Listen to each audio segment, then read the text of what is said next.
Hello everyone, good morning, welcome back to my channel. আমি সঙ্গীতা। আশা করি আপনারা সবাই ভালো আছেন, আমিও বেশ ভালো আছি। তো চলে এসেছি আবার একটা নতুন ভিডিও নিয়ে তোমাদের সঙ্গে নতুনভাবে দেখা করতে। মনটা আজ আবার একটু খারাপও আছে বলতে পারো। বেশ কিছুদিন ধরে দুজন ব্যক্তি যারা আমায় খুব ভীষণভাবে চেনে, হয়তো বা আশেপাশেই কোথাও তাদের বাসা, আমায় খুব খারাপভাবে কমেন্ট করছে, যেগুলো দেখে আমার থেকেও আমার বরের একটু বেশি রাগ হচ্ছে। আমি ইউটিউবটা না শখে করি, ইনকামের জন্য নয়। কিন্তু ভগবান যদি কোনোদিনই আমার সেই যোগ্যতা দেয় ইনকামের, তো সেটা তো আর আমি ফেলে দেবো না। ব্যাস এইটুকু আশা নিয়েই সামনে এগোচ্ছি।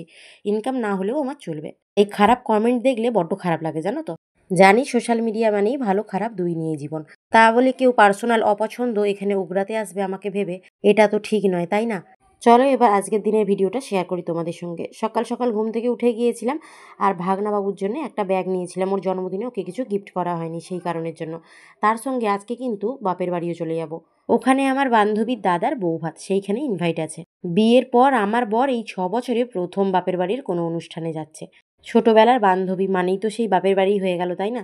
অনেকটা ব্যস্ততা আর অনেকগুলো কাজ মাথায় নিয়েই বেরিয়েছি বান্ধবীর ডাকে সাড়া দিতে।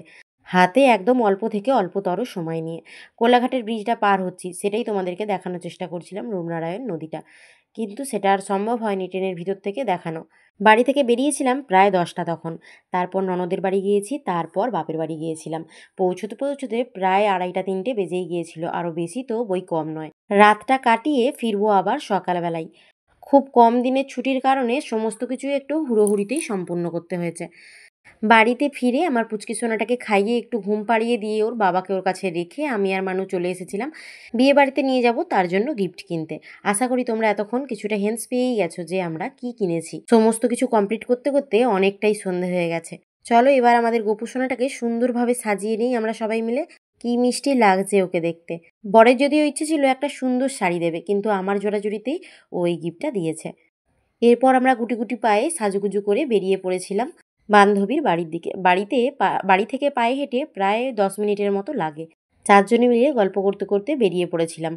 একদম প্যান্ডেলে ঢুকতে ঢুকতেই সাথে সাথেই দেখা হয়ে গেল আমার পিসির সাথে।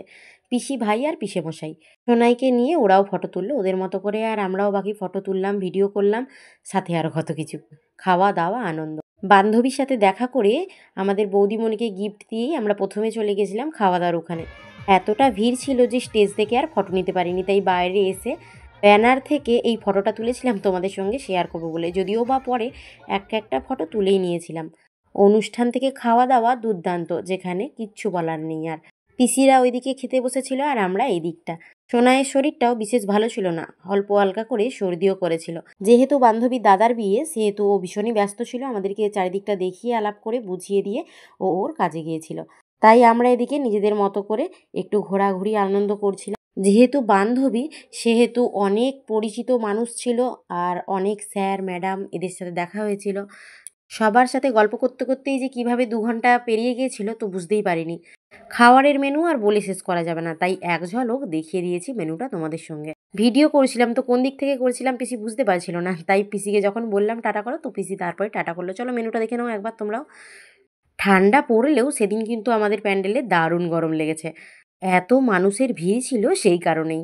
চলো তোমাদের সঙ্গে হালকা করে লাল লাল ঝাল ঝাল মটন কষাটা শেয়ার করি। বিয়েবাড়ির খাবার হলো একদমই কিন্তু রিচ হয়নি, খাবারগুলো দারুণ সুন্দর টেস্ট হয়েছিল। আর সব থেকে সুন্দর ছিল ছানার পায়েসটা। চলো বৌদির সাথে এবার তোমাদের হালকা করে দেখা করিয়ে দিই। যাকে বলে একদম লাইভ ভিডিও সামনাসামনি। তো দাদার বন্ধুরা গিয়েছিল, আর একে একে এখনের রেওয়াজ অনুযায়ী হাঁড়ি হাতা খুন্তি ছাতা বালতি ছেন্তি কি আর দেয়নি। এটা কিন্তু এখন প্রায় অনুষ্ঠানে দারুণ মজার ব্যাপার হয়ে উঠেছে। আমার কাছে তো সবথেকে বড় ব্যাপার এটাই যে বান্ধবী বিয়ের 6 বছর পরও এখনও মনে রেখেছে তার অন্যান্য অনেক বান্ধবীর মতো করে। অনেক পুরনো বান্ধবীদের সাথে দেখা হলো, বেশ ভালো লাগলো, আর অনেক আনন্দ করেছি, মজা করেছি আমরা। তারপর এতটা ভিড় হয়ে গেছিলো আর দেখতে পাইনি, তাই আমরা সবাই মিলে বাইরে চলে এসেছিলাম যে বাইরের স্ক্রিন থেকে ভিডিওগুলো দেখব বলে। আমার পরিচিত মানুষদের সঙ্গে বিশেষভাবে সময় কাটালেও সোনাইয়ের পাপা কিন্তু একা একা বোধ করছিল, তাই ও একটু বাড়িতে চলে আসবে বায়নাই ধরেছিল। তাই বান্ধবীর সাথে দেখা করতে গিয়ে দেখি বান্ধবী নাচছে, তো আমিও ওখানে ভিডিও করে নিলাম। তারপর আর আমিও বেশি দেরি করিনি, কারণ পরের দিন আমার আবার শ্বশুরবাড়ি ফিরে আসার কথা ছিল। আর শ্বশুরবাড়ি ফিরে আসার আগে আমার দিদির সাথে আর আমার ননদের সাথে আমাদের উলবেড়িয়া রাসে যাওয়ার কথা ছিল, সেই কারণের জন্য আমরা আর ওই দিকটা বেশি দেরি করিনি। ফিরেছি বাড়ির পথে তাড়াতাড়ি, দারুণ সুন্দর একটা পান খেতে খেতে। আর মানুকে এখানে কতগুলো ফটো তুলে দিয়েছিলাম। তারপর আর রাস্তাটাও খুব সুন্দর লাগছিল, তাই রাস্তাটাকেও আমার ফোনে স্মৃতি করে রেখে দিলাম, যাতে 10 বছর পরও এই ভিডিওটা দেখতে পারি। কথা বলতে বলতেই পৌঁছে গেলাম আমাদের পাড়ায়, আর দুষ্টু বুড়িটা আর তার বাবা কেমন হাঁটছে দেখো। আর বাপের বাড়িতে নিজের পাড়া মানে বুঝতেই তো পারছো, 10টার সময় পাড়ায় ঢুকেও 12টার সময় বাড়ি ঢুকেছি, সবার সাথে গল্প গুজব আর কথা বলতে বলতে। তারপর সকালবেলায় মায়ের কাছে টিফিন করে বেরিয়ে গিয়েছিলাম বাড়ির উদ্দেশ্যে। আর আমার বোন আসছিল আমাদেরকে স্টেশনে এগিয়ে দিতে। আর আমি সমস্তটা আমার ফোনেতে স্মৃতি করে রাখলাম এইভাবেই, যাতে যাতে নিজের দেশ, নিজের মানুষ, নিজের মানুষগুলোকে ইচ্ছে করলেও একবার ভিডিও চালিয়ে দেখতে পারি।